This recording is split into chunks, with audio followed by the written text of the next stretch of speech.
My beginnings in magic. I was born September 22, 1959, at a Catholic mission in West Kasai in Congo. I am the fourth of a family of 10 children, and I became the oldest son after our eldest brother's death. 10 years later, in 1969, I was baptized at the parish of St. Bruno in Kananga, and with much zeal I was brought up in the Catholic doctrine. I was gentle and peaceful. I began to serve the Mass at church. Our parish priest enrolled us with children our own age in a movement called the Crusaders. This movement had for objectives the veneration of the cross and devoted self-sacrifice towards the parish and the community. After the Crusaders, I moved on to the Cairo and to the Scouts, and ended up being a zealous acolyte for the service of the Mass. Everyone spoke of my peaceful character in order to influence me into becoming a priest. My oldest brother died when I was in the 5th grade. This event provoked in me a strong feeling of revolt, because all the hope that my family had placed in my brother collapsed. Day by day I felt the desire for revenge grow within me because of my brother's death. This feeling grew much stronger as time passed. Without my parents' knowledge, I began to consult witch doctors and practice magic to earn a living and to unmask my brother's murderer. But all of my efforts brought me no satisfaction. Therefore I consulted a soothsayer and began to communicate with the dead while hiding in the restroom. But this did not allow me to discover the object of my search. It is in this manner that I opened up a door to the devil who laid a trap before me. I fell into it, because the devil had succeeded in planting inside of me one of his seeds of worry. From the moment I began to have contacts with the soothsayer, I began to practice deep meditations. Since I had begun at the elementary level of conversing with spirits in the restroom, I engaged myself further into the depths of Satan, driven by an insatiable desire. I made contact with a young man who lived near my home whose name was Ntumbadakub. He invoked the river mermaid, Mommy Water. His power enabled him to accomplish great marvels and miracles, and using his magical techniques he could produce banknotes, wristwatches, and all sorts of jewelry which he used for protection, love, business and many other matters. Although I looked into all these things and touched them with my hands, my heart was not appeased. I felt compelled to continue in my search until my thirst was quenched. Stagnant waters devour men. A proverb says, no one could accuse me of anything, because everyone would have testified favorably for me. This is why I exhort my brothers and sisters in the Lord to always judge by the Spirit, and not after the appearance. Then the mandate of the parish priest we had known expired. 2 more fathers succeeded him. I continued to be a diligent acolyte. Then we received another priest. He was of Italian origin, and related to a Catholic priest we had had several years before. Furthermore, he was one of Pope Paul VI's nephews. He became rapidly fascinated by my personality and became particularly interested in me. He liked to call me in order to talk with me about my life, my future plans, etc. He was a man of gigantic height, hospitable and good, but behind the imposing stature of this priest were hidden some very profound mysteries. One Sunday after the Mass, he made an appointment for me to meet him at his home after 7 p.m. I was delighted to be invited by our father priest, and did everything to be on time. I knew that our discussion would be about the parish's activities, but things took a different turn. That evening we ate together. Then he began to speak in these terms, out of all the young people of the parish I like you a lot. That's why I've called you to talk to you about important matters that will help shape your goals in life, but I have noticed that your life is in danger, and that's the reason why I called you here in order to warn you. Your big brother was murdered by 9 members of your family, all of them sorcerers, and now they are relentlessly pursuing you. Consequently, I want to protect you from their schemes. He listed their names. I was convinced of the truth of his words. I eagerly stared at the priest's tanned face. I had finally reached my goal. I was happy to discover what I was searching for, and at last I knew my brother's murderers. But now another problem arose. I was in mortal danger. What could I do to protect myself? That's the question I asked the priest. After a time of reflection he answered that it wasn't a serious problem, that he possessed all the necessary means to save me, but it was to be a matter of discretion. I swore to him my faithfulness and discretion. That very evening he gave me a little 10 by 6 centimeters cardboard image which represented a richly dressed young boy. An inscription underneath read, "Prayer to the Child Jesus of Prague." The other side featured a printed prayer in 3 sequences. I was to recite it every morning after awakening, and every evening before going to sleep, expressing the intention of being protected. This was to give me a guarantee of spiritual as well as physical protection. I accorded a very special consideration towards the priest. I saw in him a man who spoke with God. I was 12 years old when I was introduced into all of these mysteries, and in the 6th grade, several days later, the priest told me that I could use this prayer for my studies in the following way. I was to write down the names of all the students of my class and give them a grade of my choice. Then by reciting the prayer over the list thus established, I could set the students' grade order. When test results were given out, it was as if the teacher were reading from the paper I had written in advance. That is how I always obtained the grade level of my choice. Therefore I invite Christian parents to pray a lot for their children who go to school. Pray for them, for you do not know to which diabolical power they can be submitted to. Prayer is the greatest power on earth. I rejoiced greatly in this marvelous discovery which the priest called the only real form of magic. When I heard him pronounce the word magic, I desired to know more because I thought that it was God who acted thus in our favor. He told me simply to let him work so that I could discover the secret of an easy life. These are the bonds I found myself entangled in. I thought it was God who gave the only real form of magic, that it was He who revealed secrets, who gave success in all human enterprises, and who did it for free, because He loved the sons of men. My master knew of my worry for gaining more and more knowledge. One day he told me that we were to move on from the elementary level to the middle one. That same day he gave me a big book entitled Methodical Treatise of Practical Magic. This was an additional window into the mystical occultic world. This book contained many formulas and prayers to solve all types of everyday life problems, to hypnotize people, to trouble man's normal vision of things, and to accomplish certain little miracles such as transforming sand into sugar, sheets of paper into paper money, pieces of tree leaves into razor blades, making eggs, and different other things. I learned how to invoke different types of spirits who live on various stars and planets.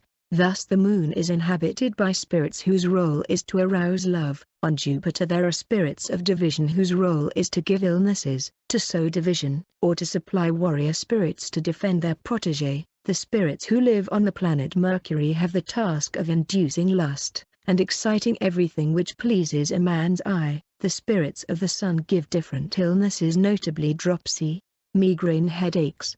Now that I was opening up to the world, I had to live my life according to the common expression used by the young people of my generation. But it is Jesus Christ who is the life. John 14:6. As for me, to live my life meant throwing myself into a life of dissipation. I used other prayers to seduce women. After having performed several magical operations, all I needed to do was to write a letter to the young woman of my choice. Whatever her past reticence might have been, she would always give in to my solicitations, because my letter had been written after having pronounced an occultic mystical invocation. On another occasion, I would also invoke one of the spirits who lived on the moon, in order to captivate the spirit of a young woman. Sometimes later, without having done anything else, the young woman would start looking for me. She had been manipulated by the spirits I had invoked upon her, to the point where she would fall into my power. To provoke divisions and divorces we were using spirits living on the planet Jupiter. When these spirits were sent into a home, they would provoke discord and they would push one of the spouses into becoming overtly stubborn to the point of divorce. Similarly, intimate friends could be driven to quarrel for the smallest pretext and then go on their separate ways. In order to have strength I would invoke the spirits living on Jupiter. At a crucial moment, I could send 10,000 spirits of this type to fight in my place. All I needed to do was to watch what was happening with my arms crossed, but for the spectators, it was I who was doing the fighting. This is the same phenomenon that is used by certain people for boxing matches, wrestling, karate, etc., everything that I have just described to. You is just a small sample of the exercising of practical magic which I had learned in this book, the special prayer of Saint Charlemagne. First of all, it is striking to see in this title the word saint. No one ignores who was Charlemagne. He was an emperor, a man of war, who never served God in anything but who today is called saint. I will use this case to demonstrate that all of those whom the world calls saints are in reality just demons. According to the tradition, this prayer engraved on a stone was to have been found by the Emperor Charlemagne inside the tomb of Jesus. It supposedly gave him the victory over all of his adversaries. We used this prayer to ward off all diabolical influences, against fetishes, and it made us invulnerable. A copy of this prayer was hung in my father's living room, to protect the house and its occupants against any evil spell. I can recount here an event which has remained in the memory of my entire family. One day, a paternal uncle used his magical powers to cause lightning strike on our house, but no one was hurt. We attributed our survival to the protection the prayer that was given us. One must know that in our ethnic group, certain people are capable of causing such artificial lightning and thunderclap in order to kill people or to destroy their property. How I saved a friend. Near the beginning of the year 1972, I had a friend with whom I shared all of my sorrows and joys, except for the secret of my occultic powers. One day, the spirits told me that this friend had had a spell cast upon him and that his death had already been decided. Since I liked him a lot, I had compassion on him and asked the spirits if there were a way to save him. Anything was possible according to them, but in order to do that it was necessary for him to live through his death before he could be saved. I was asked to go out with him one Saturday night, in order to return home later in the evening. That day on the way home, we were to go through a small valley before returning to our house. While we were on the other side of the hill, we saw some people far off surrounding a corpse and weeping. When we came near, suddenly we realized that the lifeless body was my friend's, who was, however, alive by my side. Having seen this, he was seized with fright and turned to embrace me under the weight of emotion. At the same time, we saw on a nearby tree, an entirely naked man climbing the tree while leaning on his posterior. After careful examination, we recognized him to be the customary chief of our village. When he saw we had recognized him, he did not want to let us go. He laid a trap in order to take our lives by means of a demon who was waiting for us nearby. Since I was in perfect communication with my spirits, I was immediately warned of the danger we were in. I asked them for immediate protection. Then we saw a dwarf carrying a very big package on his head. We had just barely avoided him. It was this demon that was assigned by the village chief with the mission of destroying us. The package he was carrying contained the spirits of all the people who had been killed and sacrificed by the village sorcerers, and this demon who was a dwarf was the supreme chief of the witches of the village. My friend was very frightened by all these things we had seen, and it was not possible for him to sleep by himself. So I brought him home with me.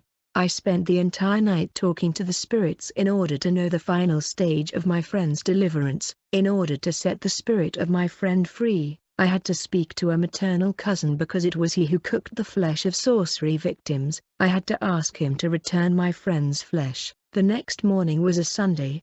At 6 p.m. I called my cousin again, this time with a different kind of determination.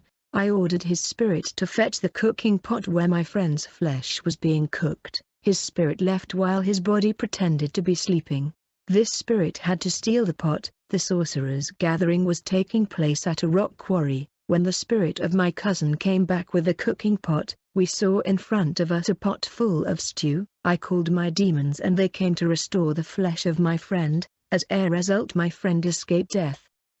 In the beginning of the year 1973 started for me the most serious and deep events that were to mark my life as a magician, and led me to discover the mysterious world beyond. One Sunday after the Mass, the parish priest, my master of initiation, gave me a rendezvous at his home at 7 p.m. Faithful to the appointment, I came on time. He received me kindly and offered dinner.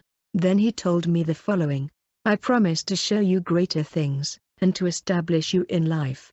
Are you brave enough?" I answered affirmatively. Then he asked me if I would accompany him somewhere. Again I answered affirmatively. After these words, He told me that we were going to visit the cemetery. He commanded me not to look neither right nor left, nor behind me. Right afterwards he gave me a bell and took one for himself.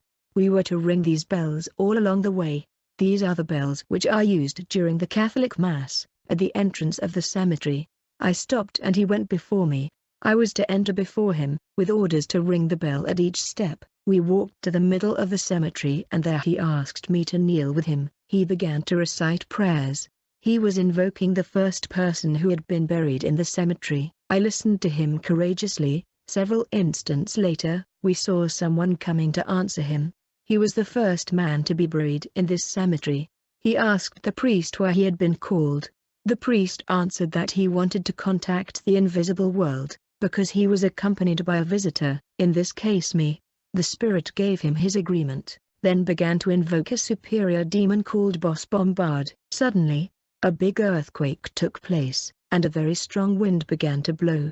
In the face of these unusual events, I took fright. Having noticed it, he reassured me. Suddenly, a booming voice, deep and authoritarian, was heard, but it was difficult for me to localize it. This voice asked the priest, "Why are you bothering me?" He then answered that he had come with the youngster. Bombard addressed me by my name. "I don't know how knew my name," he said. "Bakajuka, why are you here?" Ignoring the reason of my presence at the cemetery, I mumbled that I had come to accompany the priest. He told me to wait, and was going to tell me what I was supposed to do. Then I heard the priest and the voice conversing in a language I didn't understand. Once this conversation had ended, Bombard said to me, "Bakajuka, we can see that inside of you there are many doubts, but in order to show you that serious things happen here, ask me what you want, and I will fulfill it immediately." My ardent desire had always been to avenge my big brother's death, so I said to him, "My big brother is buried in this cemetery. I want to see him and speak to him." The demon Bombard made me wait 1 minute. Then I saw with my very eyes my eldest brother, who had been dead for 4 years. He asked me the following question, "Why are you looking for me?"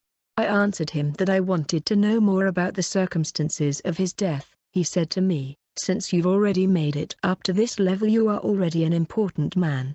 It's not up to me to answer you, because you'll know more about it." With these words, he disappeared. Then the demon Bombard spoke to me again and said, "You are going to buy me 30 bottles of perfume, and you will bring them to me. Then you will no longer use practical magic, because from now on good things will be happening to you." He promised to reveal secrets to me which I didn't know. As we were leaving the cemetery, I asked the priest why we hadn't met anyone while going to the cemetery. He told me that he had removed all the passers-by by pronouncing the prayer just before our departure from home. Later on he came back with perfume. The priest prayed and did his invocations, and the same earthquake took place. Our invisible speaker came and asked us the motive of our presence. The priest said that I was here with the perfume. Bombard asked me to come forward a few steps and place the package on the ground. Bombard promised to choose a place in my room that would be a sort of mailbox where I would receive the correspondences that were addressed to me. He promised to send me a prayer book that I was to learn by heart for 3 months, as well as a magic chain and some magic powder. 2 days later, I found at the foot of my bed a letter written by Bombard, which informed me of my postal box number, P.O. Box 0/0045+, and my telephone number, 00110012. General direction, India. I was to send this letter back into the invisible world after having taken knowledge of its contents, because anyone who read it would have to die. This general direction was located at 102 Cemetery Road, in the invisible world. A week later at midnight while I was sleeping, I heard as if in a dream, something fall at the foot of my bed. I jumped and realized that the promised prayer book was there. This place was indeed the location of my magic postal box. The book's cover carried some very significant drawings. My name was printed at the top of the cover. Underneath was represented a closed coffin, in which was laid a corpse. A cross rose above the coffin, at the top of which a bird was perched. Underneath the coffin 14 little crosses were aligned horizontally. The coffin and the corpse signified that all my activities would be centralized from the cemetery, place where the dead are buried. The bird perched on the cross indicated that it was from the cemetery that we were to fly away to the invisible world. The book contained a series of 16 prayers which I would needed for my activities, such as to travel to the cemetery, to invoke the invisible world, to speak with the dead, to be successful in matters of love, to produce miracles, to make money, etc. I would have to do my best to memorize all these prayers during the 3 following months. The next morning at 6:30 a.m., I went to the priests to give my report. During our conversation, he told me that each time I read a phrase of these prayers, the inhabitants of the invisible world were alerted. Later, when we went to the cemetery, the priest encouraged me to pray. I recited the invocation in the book 12 times but without results. At the 13th time, I heard an earthquake and the strong wind blowing. Then our speaker ended up answering us. He said, "Bakajaka, why are you bothering me?" I answered him that I had come to show him that I had mastered the prayers well. He then asked me to recite all of them to him, from the first to the last. When I finished, he congratulated me, but formally forbade me to show the book to anyone who wasn't one of us, because anyone who simply looked at the book will had to die. He authorized me to invoke or to visit the cemetery at my own will, and to ask for anything I wanted, as the prayers indicated. He added, "Before I give you the authorization to use the prayers, you must be baptized." Therefore I left the place we were kneeling, and I went farther into the cemetery. There I noticed an old bottle of Johnny Walker whiskey filled with water. Bombard commanded me to wash my entire body in this water. I did it and noticed that the water never diminished in the bottle. The priest advised me to be very discreet. I had become a familiar of the cemetery. I could invoke anyone buried there and converse with them on any subject of my choice. I even ignored that I had already acquired great power, which made me invulnerable to witch doctors and their witchcraft. This privileged position had provoked hatred within my family circle. Those who had caused my brother's death were jealous of me. They looked for a way to get to me in order to hurt me, but they never had a chance. In 1976, the priest called me to inform me of the expiration of his term in Zaire. He said he didn't want to abandon me along the way, in his own words. Therefore we were now to make a giant step so as to attain the final goal. However, I thought I had reached the summit of my powers, and I was surprised to find out I still had things to learn. I made an appointment with him to go to the cemetery at midnight. When we left at midnight, the priest took along a small rectangular carpet. Arriving at the cemetery, he invoked the first dead person to have been buried in this cemetery, for we were going to travel in the parallel dimension. After another invocation, the priest asked me to sit with him on the carpet. Immediately we left our body, which stayed at the cemetery, guarded under the care of the first buried person, and our spirit traveled to the invisible world. In a split second we landed in a very beautiful world that I had never seen in all of my life, and in a very beautiful city. We strolled along the wide, well-planned and embellished avenues. There were giant buildings with very refined decorations. We entered Cemetery Street at number 102 and we found ourselves at the headquarters of the General Direction of Magic. We were received with pomp. I saw our interlocutors from the threshold of the building. I was surprised to see my photograph, in large dimension, displayed in the waiting room. Since I desired to know more, the priest told me the photo had been taken during our first visit to the cemetery. A moment later, we were ushered into an office where we found superior spirits that were chatting with us at the cemetery. I could see that they were brightening angels, I mean fallen angels. These were the angel or boss Bombard, who is responsible of the administration of all the external relations of the infernal world. There was also boss Madrag, who was a warrior angel and a judge in the kingdom of Satan, and whom one invoked in difficult situations, and who had the power to indispose, to give illnesses, to paralyze or kill, according to the situation at hand. And Miss Marie-Jeanne Brignet, a woman originally from India, who take care of finances. I became acquainted with these angels, as well as with the first person buried at the cemetery where I made my visits. He served as a sort of customs officer, in order to facilitate our access to the invisible world. After having met these fallen angels from the hereafter, I was introduced to people who live on the earth who had relations with the invisible, especially those who lived in Zaire. Then I was invited into the Great Hall of Gathering, where I found many historical personalities, some whose lives we had studied at school, scholars, scientists, inventors, great businessmen, political figures, and, finally, members of the Catholic clergy, cardinals, priests, etc. The day's session was organized so as to present me to the invisible world. I saw Pope Paul VI making his entrance. He was the one who directed the ceremonies. It goes without saying that the Pope was the representative of all the living people who attended the invisible world. He is the representative of Lucifer on the earth, and he held the supreme power. The Pope was still alive at the time. He pronounced a long speech, after which I was baptized Master to the 3rd degree, 16th power. The ceremony ended with a reception and a toast. But the wine was human blood. There was neither day nor night in this world, but there was an ambient atmosphere.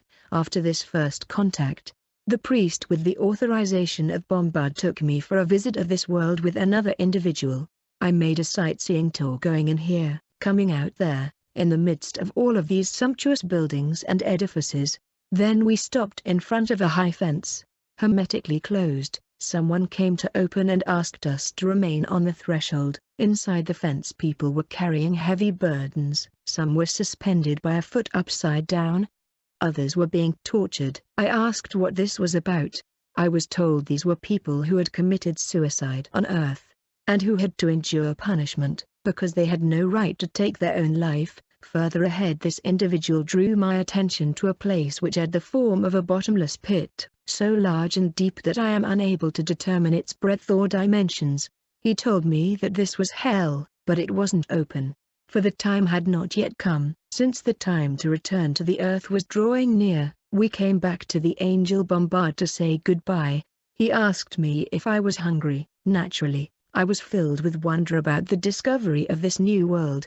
He gave me a biscuit, small and round, which I savored. Once eaten, this biscuit appeases the appetite for 3 days. All the formalities having been accomplished, we returned to Earth. I was surprised to find it was midnight when we arrived at the cemetery. In this invisible world there are no hours, like on Earth. I had spent about 30 minutes in that world. We had the custom of having in the invisible world on every Catholic holiday throughout the year, and upon convocation for every extraordinary session. With the help of my magic carpet, I could travel all over the earth of the living without any administrative formality, and thus have been able to travel all over the world.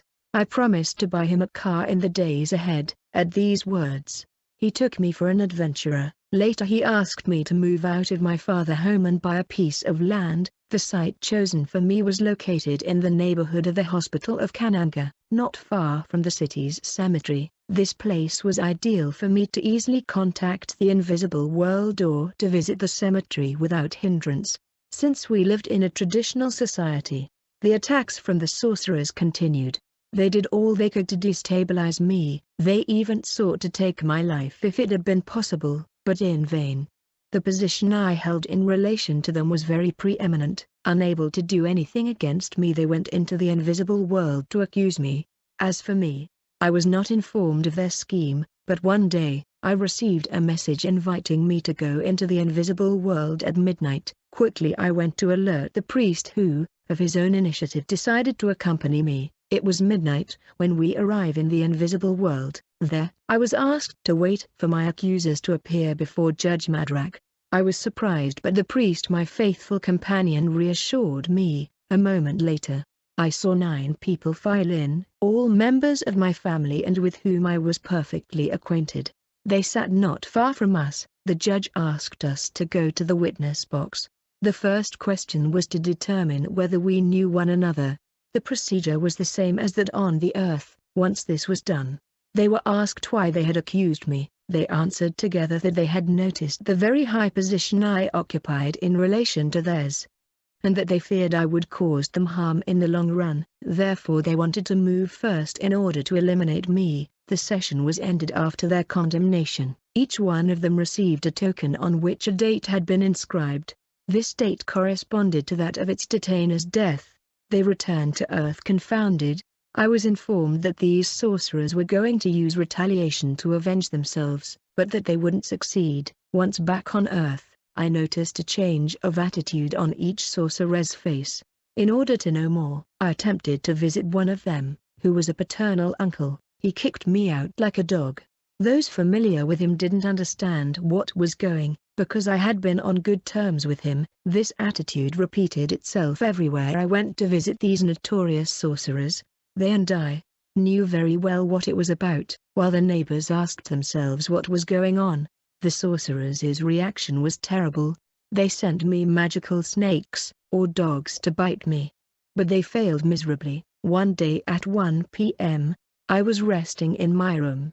I was still living at my parents' home. I heard an unusual noise against the partition wall. I barely had the time to get up from bed when I saw a snake, entirely black, measuring 3 meters long, getting ready to bite me. I wanted to escape, but the snake lunged to block my way. I invoked the invisible world to distract the snake. After this was done, I left to alert my little brother so he could come kill the snake. When my brother approached, the snake stood guard just at the entrance of the house, ready to attack anyone who would dare enter in. My little brother first tried to throw rocks at him, but his sling broke. At that point, the snake prepared to flee, but I prevented it by the means of incessant incantations. Suddenly, one of the parishioners of our parish arrived as if he was alerted. He succeeded in slaying this beast. This maneuver repeated itself several times, because it was a counterattack from the sorcerers, who sought either to rob me of my neck chain, or to have me bitten in order to eliminate me.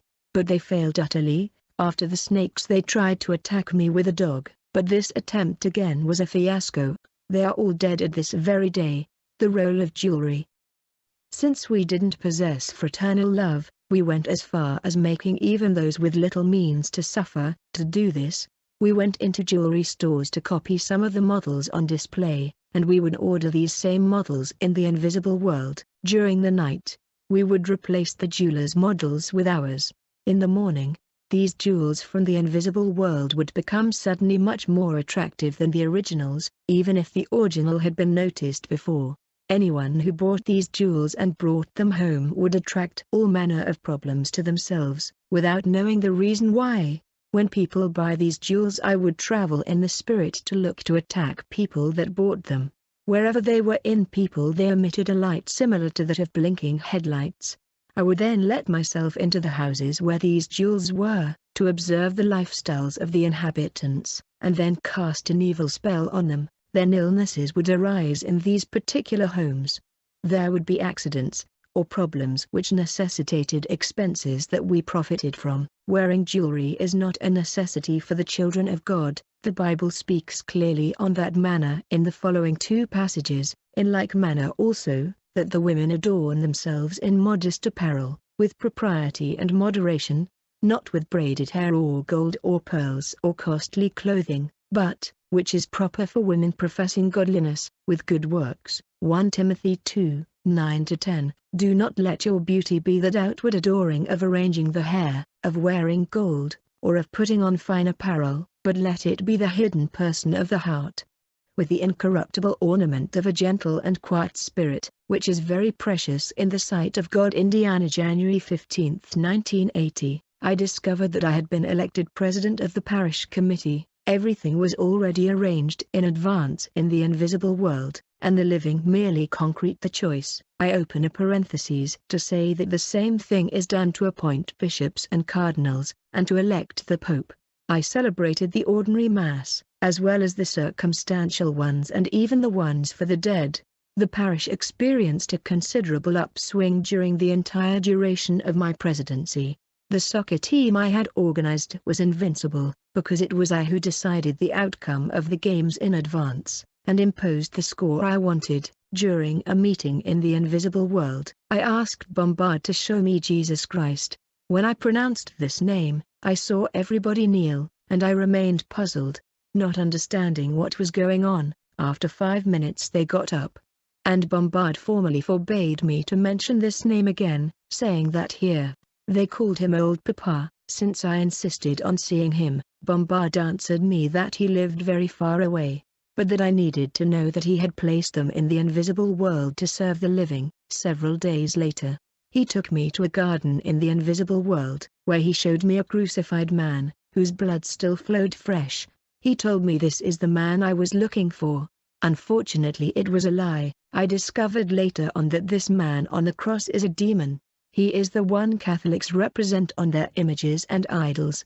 In my desire to know everything, I asked Bombard again to show me the general director who presided all the activities of the general direction of the invisible world. A rendezvous was made for the Wednesday of the following week. Near midnight I went into the invisible world.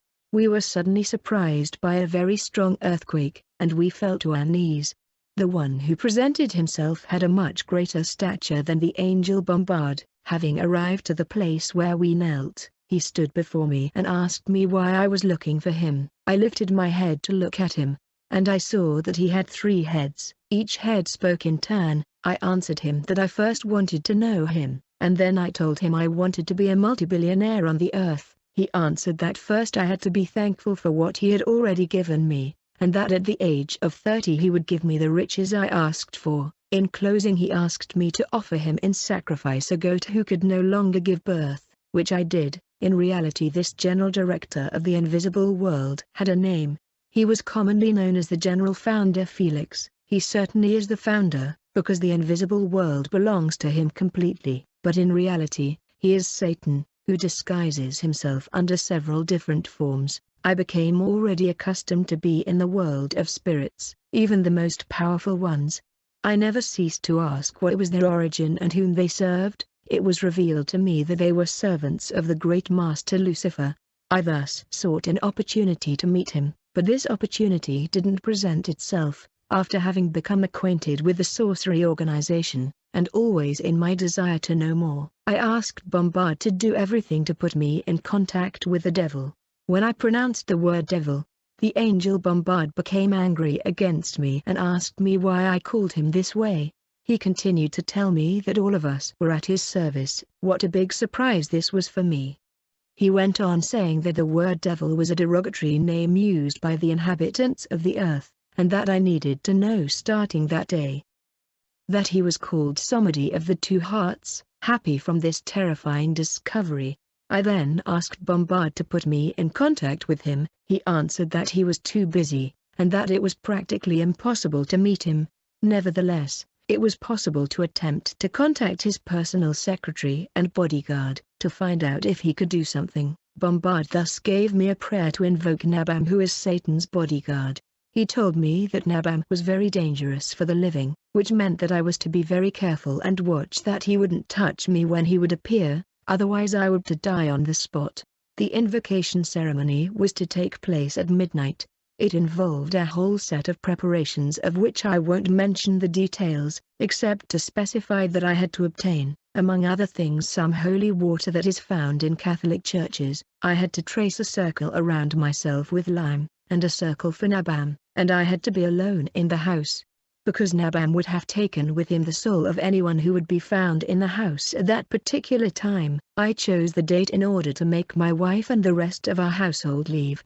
They were happy because of all the money and gifts I gave them to offer to the relatives with whom they were going to spend the weekend. With the diabolical courage that animated me, I attempted the act. I respected all the rules of the invocation, and Nabam appeared to me in the midst of a tumultuous wind.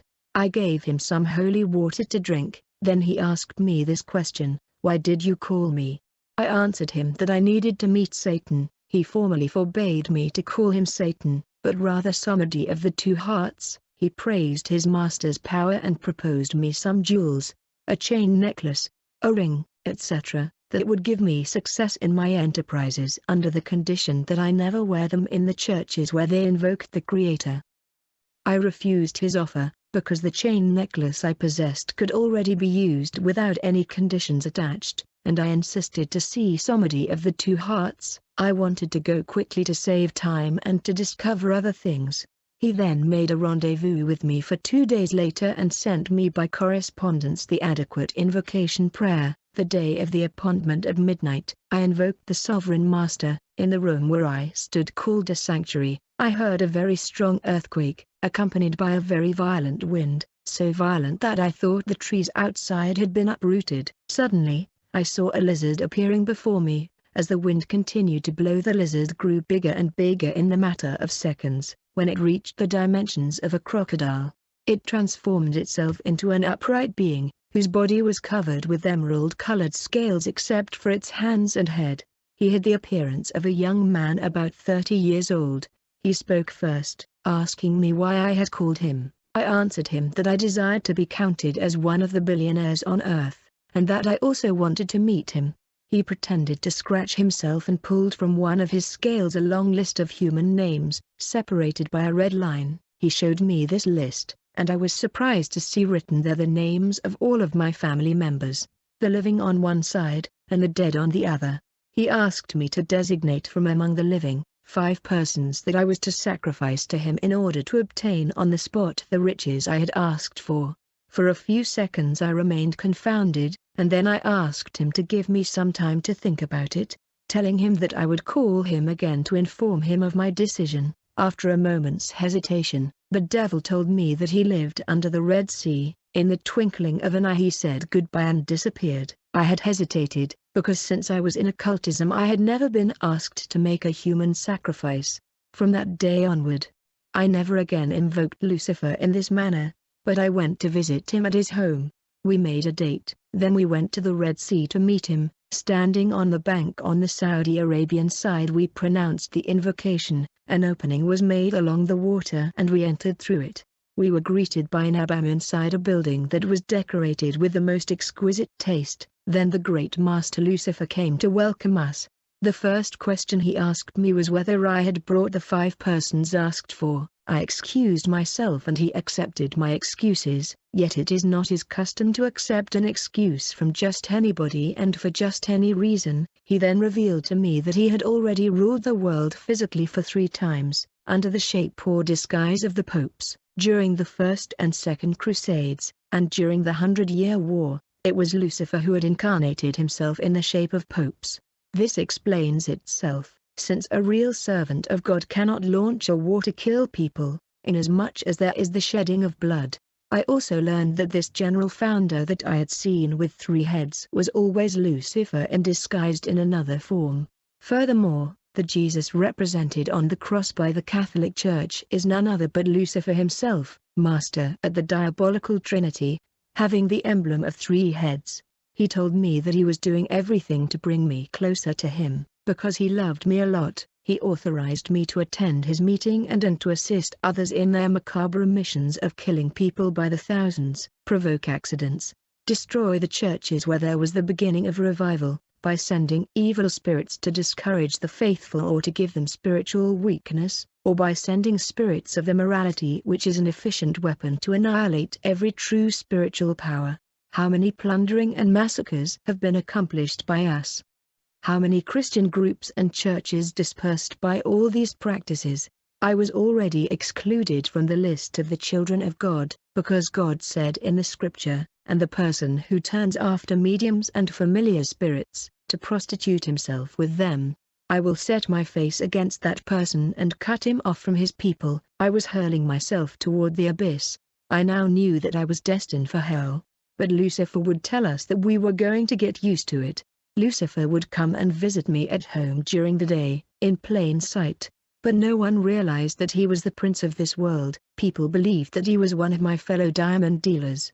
We would go out to pick up women, and the fate that awaited them was death. After much suffering and curses in their life, many prostitutes, male or female, have thus had sexual relations with an evil spirit or with a great magician, who on the outside looked like decent people. I had received from Lucifer some magic eyeglasses through which I could detect any sorcerer or witch doctor, and determine the level of his power. These eyeglasses are not to be confused with the ordinary ones I now wear. Lucifer is determined to make many people sin in order to separate them from God's face and to enlarge his own ranks. Righteousness exalts a nation, but sin is a reproach to any people. Proverbs 14:34. That is why today there are many more people who have evil spirits within them, compared to the previous eras, because Lucifer has unleashed all of his power to seduce the world to a maximum. by using notably the desire for luxury, the seeking of beautiful clothing, and the lust for glory through all his disguises. Lucifer equally seduces people by superstition and the art of interpreting signs. He is also at the origin of idols, statues, medals, holy images, amulets, ropes, rings, and red cloth that is worn on the hips, in certain diabolical churches who yet brandish the Bible. Other churches use symbols, such as for example the sign S, which is supposed to represent the word salvation.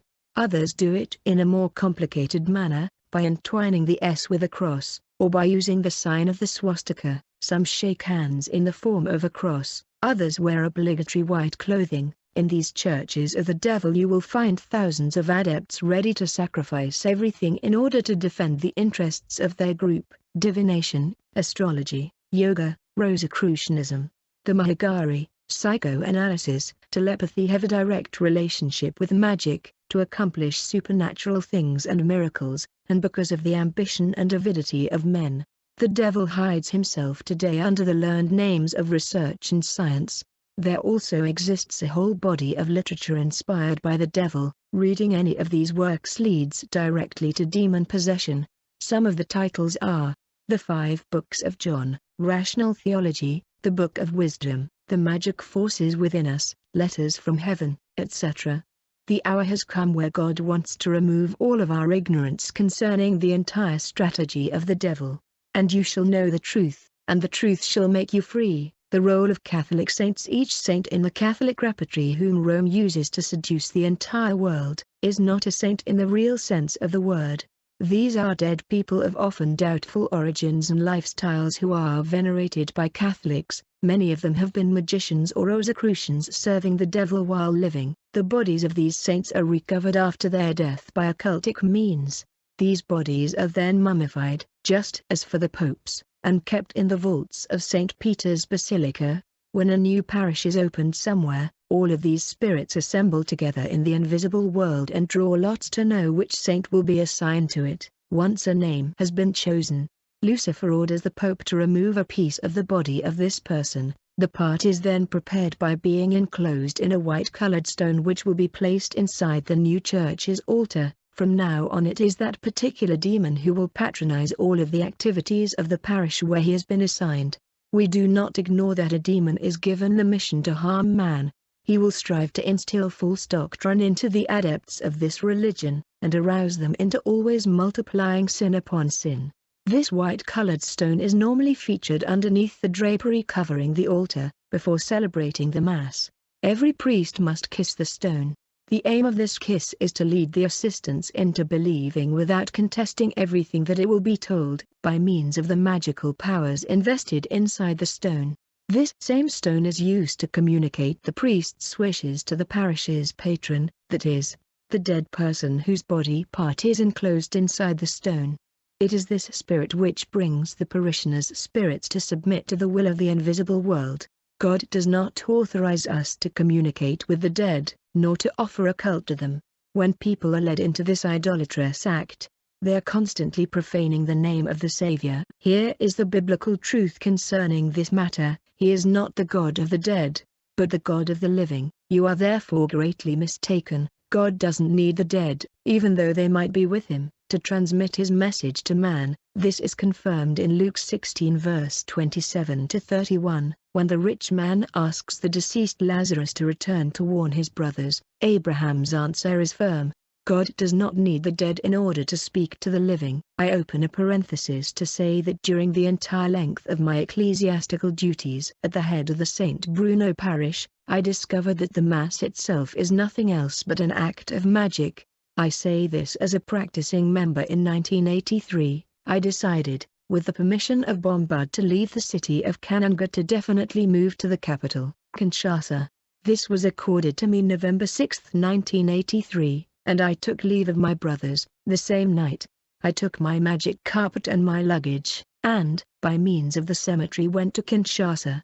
I arrived there by the old cemetery of Delve. After a stay at the Okapi Hotel, I lived in Delve for 16 months before getting in touch with some brothers and acquaintances. While accomplishing my double ecclesiastical and magical mission, I participated in the Archbishop of Kinshasa's Jubilee September 22, 1984. I was filmed by his side during the inauguration of St. Joseph's Hospital in Limete, wearing white glasses with black frames, and black pants with a beige jacket. My occultic activities intensified, but I had neither rest nor peace in my heart. Like all the others, I feared to receive an impossible mission, whose failure was always accompanied by the death sentence. The Marine Kingdom. All of those who were sentenced to death were brought under the earth to be exterminated. That is when I decided to go there to take a look, with the permission of the supreme authorities. In order to do this, I had to meet with the Queen of the Coast, who was to give me access to this marine world. I therefore went to Pointe-Noire, in the People's Republic of the Congo, to meet with the Queen of the Coast, on the shore of the Atlantic coast. There we penetrated underneath the ocean, visiting her offices and her servants. One must mention here that the Queen of the Coast comes to our cities in a physical form to seduce skirt chasers and kidnap them. Those who will have sexual relations with her will find themselves possessed, and will be cursed during their entire life. The seductive fashions which young women wear today always come from the Queen of the Coast. Underneath the earth, I discovered many more things. There were factories where people were busy creating models of beautiful cars or luxury equipment. When the models are ready, they bring them onto the earth, into the physical world, to be built. There was an electronics factory where televisions, radios and many other household appliances were made. I saw large, research and study rooms where great scientists and learned men, like Einstein, Archimedes, and others, were elaborating and perfecting their inventions and formulas. I also visited a building made up of 3 chambers: the Black Room, where victims are executed; the Intermediate Room, where the victim is put into a press to extract the water from its body. The water obtained this way transits through Lucifer and is sent to the Pope, who has it put into flasks. This is what is called holy water blessed by the Pope. The victim's body is then transferred to the drying room, where it is burned. The ashes will be added to those of Palm Sunday, and will be used to anoint the foreheads of the faithful on Ash Wednesday. I remained underneath the earth for 2 weeks, to familiarize myself with this environment. Then I regained the earth. I never left the company of Lucifer. We would go out together in big Mercedes, which weren't really normal cars but coffin. We would visit all the high-class places of Kinshasa, such as the Hotel Intercontinental. There, we would seduce and sleep with women who were to die several months later at the entrance of bars. Lucifer places naked goddesses to put a spell on those who come to drink. The unification of churches and worldwide political power. On May 25, 1985, Pope John Paul sent out an invitation to all the important people of the world, including those who call themselves evangelical but who work only for their own interests. The place chosen for this meeting was Nairobi in Kenya, and 800,000 people came together on this occasion of the Pope's visit. The work to be done had to do with the unification of the churches and the unification of the political world under the authority of the Pope. During one of the meetings personally presided over by the Pope on June 1, 1985, it was decided to delete from the Bible the following portions of scripture already mentioned. Soon afterward, it was even decided to publish a new Bible that would not carry these portions, and which would be called Jerusalem. The Pope, aided by the powers of this world, will strengthen his throne to make himself to be worshipped like God. And the false prophet of the false peace will do everything to convince the entire world to align itself behind the Pope. 1. The Pope is in the process of persuading all the heads of state of the entire world to adopt a policy that is conform to his projects. Thanks to its riches, the Vatican will succeed in imposing its will over all the poor and over every country whose economy is in difficulty. The application of the mark of the beast will be done in 2 manners. The first mark will be spiritual, through the total corruption of morals and the abandonment of the path of truth. This corresponds to 18 qualifications, that can be regrouped into 3 series of 6, forming the number 666, and that are enumerated in 2 Timothy 3, 2-4. For men will be lovers of themselves, lovers of money, boasters, proud, blasphemers, disobedient to parents. 6. Unthankful, unholy, unloving, unforgiving, slanderers, without self-control. 6. Brutal, despisers of good, traitors, headstrong, haughty, lovers of pleasure rather than lovers of God. 6. The other mark will be physical, either by a seal, either by a mark worn on the body, and which will allow those who belong to the beast to be identified. If a child of God finds himself in one of these above-mentioned qualifications, he must repent and pray with all his heart that God deliver him, because this spiritual mark will bring upon him the physical mark, from which one will not be able to escape, since the spiritual mark is already present. The poor in spirit are the only detainers of the Holy Spirit, without anything added. The Antichrist and the Mark of the Beast. On August 29, 1985, under the authority of the Pope, 16 articles were written which justify the events predicted in Revelation 13 verse 16. Because I personally took part in the meeting which prepared for the publishing of these articles, I will give you now the translation of the list of these 16 articles, taken from the minutes of this meeting, signed by Pope John Paul II. Article 1. No one will be able to send a letter by mail without the mark. Article 2. No one will be hired by a company without the mark. Article 3. No child will be able to study if his parents do not have the mark. Article 4. All armaments will be placed under the authority of a unique worldwide organization, and no one will be able to buy or sell them without the mark. Article 5. No one will be able to buy nor sell food products, nor be a farmer, without this mark. Article 6. No one will be able to make bank transactions without this mark. Article 7. If someone doesn't accept or goes against these articles, he will be severely punished, even up to the death penalty. Article 8. No one will be able to travel without having this mark. Article 9. All space exploration vessels will be placed under the authority of this worldwide organization. Article 10. No one will be able to import or export anything without having this mark. Article 11. There will be a unique currency, universally employed. Article 12. There will be a unique church, and all the members of this worldwide church will worship on the same day, Sunday. Article 13. Poverty and destitution will be eliminated. The standard of living in developing nations will be improved. Article 14. No one will be able to hunt or fish without this mark. Article 15. Every transportation company worldwide will be particularly well treated. Article 16. No one will be able to receive hospital care without having this mark. Sometime later, near the end of 1984, I noticed that if I asked for a certain amount of money, the invisible world would send me only the 10th of my request. This situation upset me, because I didn't understand the reason why. That's when I decided to return to Kananga, to check out on the spot what was going on.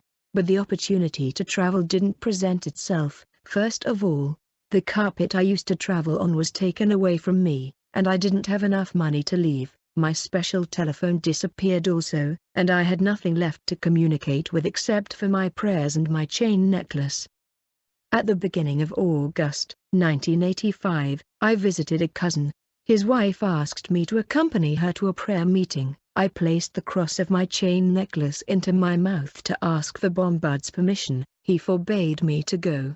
I then made up an excuse and escaped, pretending to be in a big hurry, but I promised to accompany her another time. A week later, I went by there again, and my cousin's wife renewed her invitation. I refused once more. After passing by there yet another time, she insisted again. That day when I called Bombard he didn't answer me. I decided to go with her. It was 6 p.m. when we arrived together at the church. We found some young waiting for the meeting to start while reading their Bibles silently. Being sorry to find myself in such an environment, I reproached my cousin's wife to have ridiculed me by bringing me into the midst of these profane people. I remained near the entrance of the compound, and I began to spiritually probe the environment in which I found myself, but I was unable to get in contact with the invisible world in order to situate myself. At 5:00 p.m., everything started. It was hymns, intercessions. I obstinately continued to try to understand what exactly was going on, but in vain. While they were interceding, I stretched out my astral hand, I mean the hand of my spiritual body, to block their prayers. I then felt a powerful fire burning me. Every one of my attempts failed, and I continued to watch them at work. Once the intercessions were over, the assistants was asked to wait for prophecy. Immediately afterwards, a brother began to prophesy and it was aimed directly at me. Here is what this prophecy said. Our brother who is near the door is very beloved of the Lord. The Lord wants to put him at his service, but he is asking him to do one thing. He must turn to him and give up all of his magical practices. He will lose all the goods he has acquired through magic, but the Lord will walk with him. He told me that I was carrying a briefcase with holes, which meant that I was going to lose everything I had acquired through magic. Then, he said that he saw a plate turning before me, which meant that God would establish me into a peaceful life, if I would give myself to him, and that he would take me into his service. You can imagine my surprise when I heard this young man give out the details of my life, while my own brothers and sisters here in Kinshasa didn't know who I really was. I was thoroughly convinced of the truth of this prophecy, but, inside me, I doubted very much as to the prophecy's orthodoxy. I became irritated against this brother, and waited until nightfall to come and sift him as wheat. After the meeting, a servant of God came to exhort me, but thanks to my occultic powers I detected that he wasn't pure before God, so I made a prayer to distract him. As a result he then began to talk nonsense. That is why God's servants must be holy and prepared. Starting a day later, all of my clothing disappeared, because they all came from the invisible world of darkness. The same thing happened to my priest's robes. The 3 suitcases full of money from which I supplied myself also disappeared one after the other. Then my automobiles broke down. What a mess I got into. From now on I had no more contact with the invisible world, although I still had my magical chain necklace, my magic powder and my prayer booklet. One day at 4 p.m., I was alone and busy sketching the organization chart of the company I wanted to start with the invisible world. Not knowing that things has taken a different turn, I heard a voice calling me, but I was unable to locate it. I thought it was a dream or a misunderstanding, and I continued my work. Later, around 2 a.m. I heard a voice calling me. I jumped, thinking that it was Bombard, and I went to the restroom in order to talk to him, but no one was there. This happened twice in a row, so I decided not to answer anymore.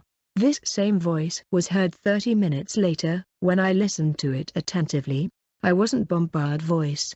This voice was melodious and full of compassion. It asked me to abandon what was still left. I asked him who he was, and he answered me, "I am your Lord Jesus Christ. It is I, Jesus, who is calling you to me." It was for me something incredible to talk with Jesus Christ. Where could I start? But it was an undeniable reality. It was a reality more profound than the occultic world I knew. I had never heard anyone say that Jesus spoke to humans since he had gone to heaven. That night I was tormented, trying to understand but without success. I invoked Bombard, but I could no longer enter into contact with him. I felt anguished, but it was dispelled in a way I knew not how. During my next meeting with my sister, she indicated to me the address of the church. I went by to verify the information, and I found people in the midst of prayer, but I returned home. The next day I went in there of my own accord. The word of God that was preached that day touched my heart. This word, preached by a brother, described the manner Elijah had arranged the altar and invoked the Lord to consume the sacrifice. After that I persevered in prayer, and in October 1985, I received a letter from my little brother from Kananga telling me that my compound near the hospital had been confiscated by a would-be buyer, and inviting me to return to Kananga to solve the problem. I understood that it was still the first prophecy that was being accomplished. Then, it was my magic eyeglasses that disappeared. During a service on repentance that was held at the church, I thought it useless to keep the objects that remained, and with sincerity I surrendered to one of my brothers my chain necklace and my prayer booklet, and this was my breaking off with magic.